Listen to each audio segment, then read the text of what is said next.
Hey guys, मेरा नाम है रजत। आज हम बात करेंगे best large cap mutual funds के बारे में। हम 6 लार्ज कैप म्यूचुअल फंड्स को कंपेयर करेंगे और समझने की कोशिश करेंगे कि कौन सा म्यूचुअल फंड ज्यादा अच्छा है जिसमें आप लंबे पीरियड के लिए इन्वेस्टेड रह सकते हैं। जो पहला क्राइटेरिया है वो है AUM। AUM का मतलब है कि किस फंड में कितना ज्यादा इन्वेस्टमेंट है, वो कितना एसेट अपने म्यूचुअल फंड में मैनेज कर रहे हैं। आपको सभी का AUM आपकी स्क्रीन पे दिख रहा है। सबसे ज्यादा जो AUM है एक्सिस ब्लू चिप फंड में है। इसका मतलब है बहुत ज्यादा लोगों ने उसमें इन्वेस्ट किया है। और सबसे कम ICICI prudential S&P BSE Sensex index का है 656 करोड़। इसका मतलब है बहुत सारे कम लोगों ने इन्वेस्ट करा है। उसके पीछे एक रीजन ये हो सकता है कि इंडेक्सेस बहुत ज्यादा पॉपुलर नहीं है इंडिया में। अब धीमे धीमे लोग इनमें इन्वेस्ट करना शुरू कर रहे हैं। लिटरली आप किसी को भी कंसीडर कर सकते हो। कभी कभी ये प्रॉब्लम आती है कि जिसमें बहुत ज्यादा AUM होता है उस फंड को मैनेज करना उतना मुश्किल होता है। बट ब्लू चिप के केस में ये स्टोरी सही नहीं होती। जो दूसरा क्राइटेरिया है जिसको आपको जरूर से कंसीडर करना चाहिए वो है एक्सपेंस रेशियो। एक्सपेंस रेशियो का सीधा सीधा मतलब ये है कि कोई भी फंड हाउस आपके म्यूचुअल फंड को मैनेज कर रहे हैं, आपके पैसे को मैनेज कर रहे हैं, तो उसके बदले में वो कुछ फीस आपसे चार्ज करते हैं। अब वो कितनी चार्ज करते हैं वो बड़ा सब्जेक्टिव है। जैसे कैनरा रुपए का ब्लू चिप 0.39% चार्ज करते हैं। एक्सिस ब्लू चिप फंड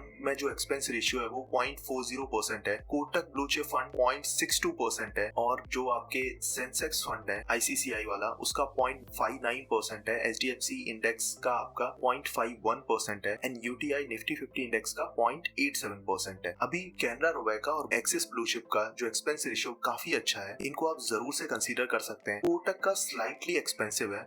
वहीं पे अगर आप सेंसेक्स बेस्ड दोनों इंडेक्स को कंपेयर करें तो ऑलमोस्ट सिमिलर जैसा है। UTI निफ्टी 50 इंडेक्स का काफी ज्यादा है एक्सपेंस रेशियो। तो जरूर से इनमें से अगर मुझे चूज करना हो बेस्ड ऑन एक्सपेंस रेशियो तो मैं आपको सजेस्ट करूंगा कैनरा रुपए का बैंक, कैनरा रुपए का blue chip equity fund, axis blue chip equity fund, साथ ही साथ ICICI एंड HDFC के S&P बेस्ड सेंसेक्स इंडेक्सेस को भी चूज कर सकते हैं। जो तीसरा सबसे ज्यादा इंपॉर्टेंट क्राइटेरिया है वो है रिटर्न का, कि ओवर द पीरियड किस फंड हाउस ने कितने रिटर्न जनरेट किए हैं। तो अगर आप कैटेगरी एवरेज देखने की कोशिश करेंगे ना तो 1 साल में 8%, 3 साल में 15%, 5 साल में 11.5%, ये इंडस्ट्री एवरेज है। अभी इस कंपैरिजन में कैसा परफॉर्म करा है, कैनरा रुपए ने 1 साल में 6.3% रिटर्न दिए हैं, 3 साल में 17.8% और 5 साल में 15.1%, जो कि ऑलमोस्ट इन्होंने सारे एवरेज को बीट करा है और एक डिसेंट चॉइस हो सकता है। जो दूसरा फंड है वो है एक्सिस ब्लू चिप फंड। इसने 1 साल में माइनस का 1.2% दिया है, 3 साल में 12.4%, 5 साल में 13.2% और overall 15.1%। Kotak blue chip fund ने 1 साल में 7.2%, 3 साल में 16.7%, 5 साल में 13% एंड ओवरऑल 14.6% रिटर्न दिया है। ICICI prudential S&P BSE Sensex index ने 1 साल में 9.5%, 3 साल में 15.2%, 5 साल में 13.7% एंड ओवरऑल 14% का रिटर्न दिया है। और HDFC S&P इंडेक्स ने भी almost similar kind of return दिया है। 1 साल में 9.5%, 3 साल में 14.9%, 5 साल में 13.7% and overall 13.3%। UTI Nifty 50 index ने भी ऑलमोस्ट सिमिलर परफॉर्म करा है। 1 साल में 9.6%, 3 साल में 15.5%, 5 साल में 13.1%, ओवरऑल 12.9%। सो अगर आप रिटर्न को कंपेयर करेंगे ना तो कैनरा रुपए का, एक्सिस दोनों ने काफी अच्छा परफॉर्म करा है। कोटक ने भी अच्छा परफॉर्म करा है।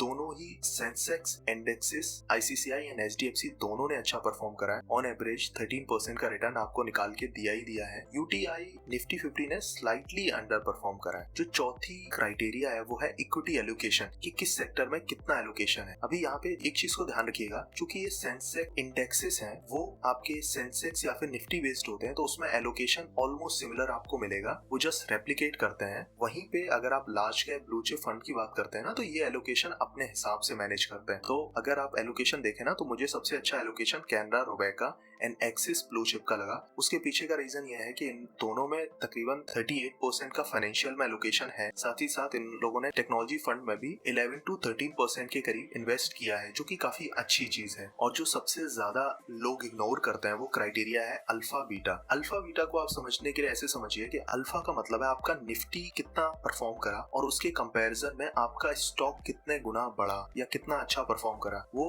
अल्फा से रिप्रेजेंट होता है। बीटा का मतलब है अगर निफ्टी गिरा है तो उसके रेस्पेक्ट में आपका स्टॉक कितना गिरा है, ज्यादा वॉलेटाइल है या कम वॉलेटाइल है। सो इन दोनों क्राइटेरिया को आप जरूर से देख सकते हैं। अल्फा बीटा के हिसाब से देखेंगे तो कैनरा रोबेका ने काफी अच्छा परफॉर्म करा है, 1 से ज्यादा इसका अल्फा है और बीटा 1 से कम है। वहीं पे कोटक ने भी स्लाइटली ठीक ठीक परफॉर्म करा है और इंडेक्सेस तो ऑलमोस्ट उसी थीम पे हैं, तो इनको तो आप उस चीज में नहीं कंपेयर कर सकते हैं क्योंकि ये सेम टू सेम रेप्लिका करते हैं, ये ऑलमोस्ट सेम ही परफॉर्म करता है। मुझसे आप पूछेंगे कि कौन से फंड को मैं चूज करूंगा अपने लिए, तो मैं Canara Robeco blue chip equity fund को चूज करूंगा, साथ ही साथ एक्सिस ब्लू चिप फंड को कंसीडर करूंगा। कोटक को भी कंसीडर कर सकता हूँ बट चूंकि उसका एक्सपेंस रेशियो बहुत ज्यादा है और उसने कोई एज सच ट्रेमेंडस रिजल्ट नहीं दिए हैं तो उसको मैं इग्नोर करूंगा। साथ ही साथ मैं सेंसेक्स बेस्ड इंडेक्सेस में भी अपना फंड पार्क करूंगा, उसके लिए मैं एचडीएफसी वाला चूज करना चाहूंगा क्योंकि उसमें एक्सपेंस रेशियो थोड़ा सा कम है। साथ ही साथ जो आपको रिटर्न दिए हैं वो ऑलमोस्ट सिमिलर हैं। यूटीआई निफ्टी 50 इंडेक्स को भी मैं इग्नोर करूंगा क्योंकि उसका एक्सपेंस रेशियो काफी ज्यादा है।